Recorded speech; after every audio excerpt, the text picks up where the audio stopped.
ਸਤਿ ਸ਼੍ਰੀ ਅਕਾਲ ਜੀ। ਜ਼ਰਾ ਸੋਚੋ, ਜੇ ਇੱਕ ਅਣਜੰਮੀ ਬੱਚੀ ਆਪਣੀ ਮਾਂ ਦੀ ਕੁੱਖ 'ਚੋਂ ਬੋਲ ਸਕਦੀ ਤਾਂ ਉਹ ਕੀ ਕਹਿੰਦੀ? ਅੱਜ ਆਪਾਂ ਇੱਕ ਬਹੁਤ ਹੀ ਖਾਸ ਤੇ ਦਿਲ ਨੂੰ ਛੂ ਜਾਣ ਵਾਲੀ ਪੰਜਾਬੀ ਕਵਿਤਾ ਕੁੱਖ ਦੀ ਆਵਾਜ਼ ਬਾਰੇ ਗੱਲ ਕਰਾਂਗੇ। ਆਓ ਇਸ ਦੀਆਂ ਪਰਤਾਂ ਖੋਲੀਏ ਤੇ ਉਸ ਆਵਾਜ਼ ਨੂੰ ਸੁਣਨ ਦੀ ਕੋਸ਼ਿਸ਼ ਕਰੀਏ। ਲੋ ਜੀ, ਕਵਿਤਾ ਦੀ ਸ਼ੁਰੂਆਤ ਹੀ ਦੇਖੋ, ਕਿੰਨੀ ਸਿੱਧੀ ਤੇ ਦਿਲ ਨੂੰ ਚੀਰਣ ਵਾਲੀ।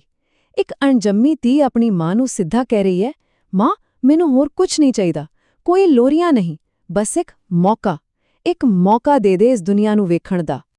ਤੇ ਇਹੀ ਇਸ ਕਵਿਤਾ ਦੀ ਸਭ ਤੋਂ ਵੱਡੀ ਤਾਕਤ ਹੈ, ਇਸ ਦੀ ਸਾਦਗੀ। ਦੇਖੋ, ਕੋਈ ਵੱਡੀ ਮੰਗ ਨਹੀਂ, ਕੋਈ ਸ਼ਿਕਾਇਤ ਨਹੀਂ, ਸਿਰਫ ਉਸ ਇੱਕ ਹੱਕ ਦੀ ਗੱਲ ਹੋ ਰਹੀ ਹੈ ਜੋ ਹਰ ਜੀਵ ਦਾ ਸਭ ਤੋਂ ਪਹਿਲਾ, ਸਭ ਤੋਂ ਬੁਨਿਆਦੀ ਹੱਕ ਹੁੰਦਾ ਹੈ, ਜਿਉਣ ਦਾ ਹੱਕ। ਆ ਦੇਖੋ, ਕਿੰਨੇ ਸਾਫ਼ ਤਰੀਕੇ ਨਾਲ ਫਰਕ ਦੱਸਿਆ ਗਿਆ ਹੈ।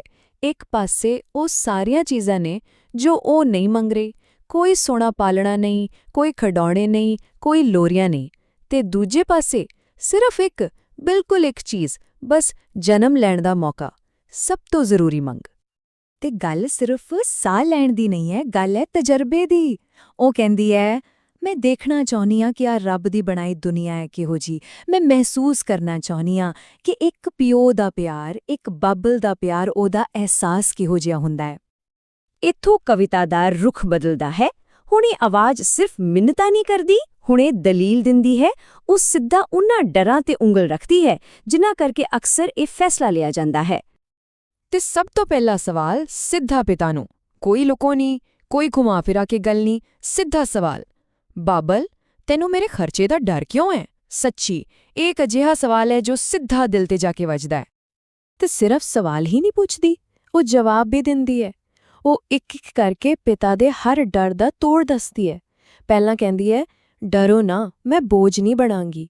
ਫਿਰ ਕਹਿੰਦੀ ਹੈ, ਪੜ੍ਹਾਈ ਦੀ ਚਿੰਤਾ ਨਾ ਕਰੋ, ਮੈਂ ਸਹੇਲੀਆਂ ਤੋਂ ਕਿਤਾਬਾਂ ਲੈ ਕੇ ਪੜ੍ਹ ਲਵਾਂਗੀ। ਤੇ ਅਖੀਰ 'ਚ ਸਭ ਤੋਂ ਵੱਡਾ ਵਾਅਦਾ ਕਰਦੀ ਹੈ ਕਿ ਜੋ ਪਿਆਰ ਮਿਲੇਗਾ ਉਸਨੂੰ ਵਿਆਜ ਸਮੇਤ ਵਾਪਸ ਕਰਾਂਗੀ। ਮਤਲਬ ਉਹ ਖਰਚਾ ਨਹੀਂ, ਇੱਕ ਨਿਵੇਸ਼ ਬਣਨ ਦੀ ਗੱਲ ਕਰ ਰਹੀ ਹੈ। ਤੇ ਫਿਰ ਆਉਂਦਾ ਹੈ ਉਸ ਸਵਾਲ ਜੋ ਤੀਰ ਵਾਂਗ ਚੁਭਦਾ ਹੈ।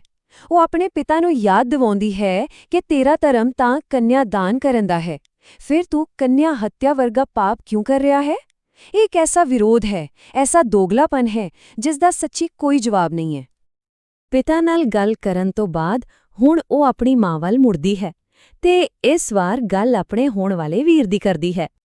ਉਹ ਮਾਂ ਦੇ ਦਿਲ ਦੀ ਸਭ ਤੋਂ ਨਾਜ਼ੁਕ ਤਾਰ ਨੂੰ ਛੇੜਦੀ ਹੈ।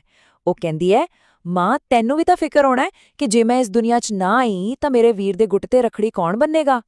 ਦੇਖੋ, ਇਹ ਸਿਰਫ ਇੱਕ ਧਾਗੇ ਜਾਂ ਰਸਮ ਦੀ ਗੱਲ ਨਹੀਂ, ਇਹ ਉਸ ਖਾਲੀਪਨ ਦੀ ਗੱਲ ਹੈ ਜੋ ਇੱਕ ਭੈਣ ਤੋਂ ਬਿਨਾਂ ਭਰਾ ਦੀ ਜ਼ਿੰਦਗੀ ਵਿੱਚ ਹਮੇਸ਼ਾ ਲਈ ਰਹਿ ਜਾਵੇਗਾ।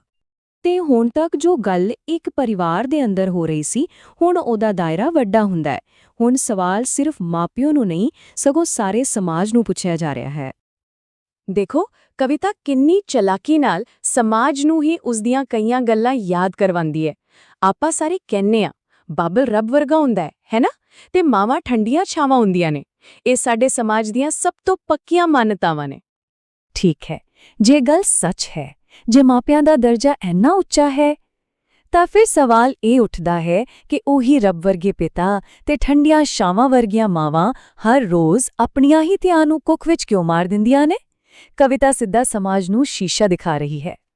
ਤੇ ਕਵਿਤਾ ਇੱਥੇ ਖਤਮ ਹੁੰਦੀ ਹੈ, ਪਰ ਕੋਈ ਸਿੱਧਾ-ਸਾਧਾ ਜਵਾਬ ਦੇ ਕੇ ਨਹੀਂ, ਸਗੋਂ ਇਹ ਆਪਣੇ ਪਿੱਛੇ ਇੱਕ ਸਵਾਲ ਛੱਡ ਜਾਂਦੀ ਹੈ, ਇੱਕ ਐਸੀ ਗੂੰਜ ਜੋ ਸੁਣਨ ਵਾਲੇ ਦੇ ਕੰਨਾਂ ਵਿੱਚ, ਉਸਦੇ ਦਿਲ-ਦਿਮਾਗ ਵਿੱਚ ਵੱਜਦੀ ਰਹਿੰਦੀ ਹੈ। ਅਸਲ 'ਚ ਇਹ ਸਿਰਫ ਇੱਕ ਕਵਿਤਾ ਨਹੀਂ ਹੈ, ਇਹ ਉਹਨਾਂ ਲੱਖਾਂ ਅਣਜੰਮੀਆਂ ਧੀਆਂ ਦੀ ਆਵਾਜ਼ ਹੈ ਜਿਨ੍ਹਾਂ ਨੂੰ ਕਦੇ ਬੋਲਣ ਦਾ ਮੌਕਾ ਹੀ ਨਹੀਂ ਮਿਲਿਆ।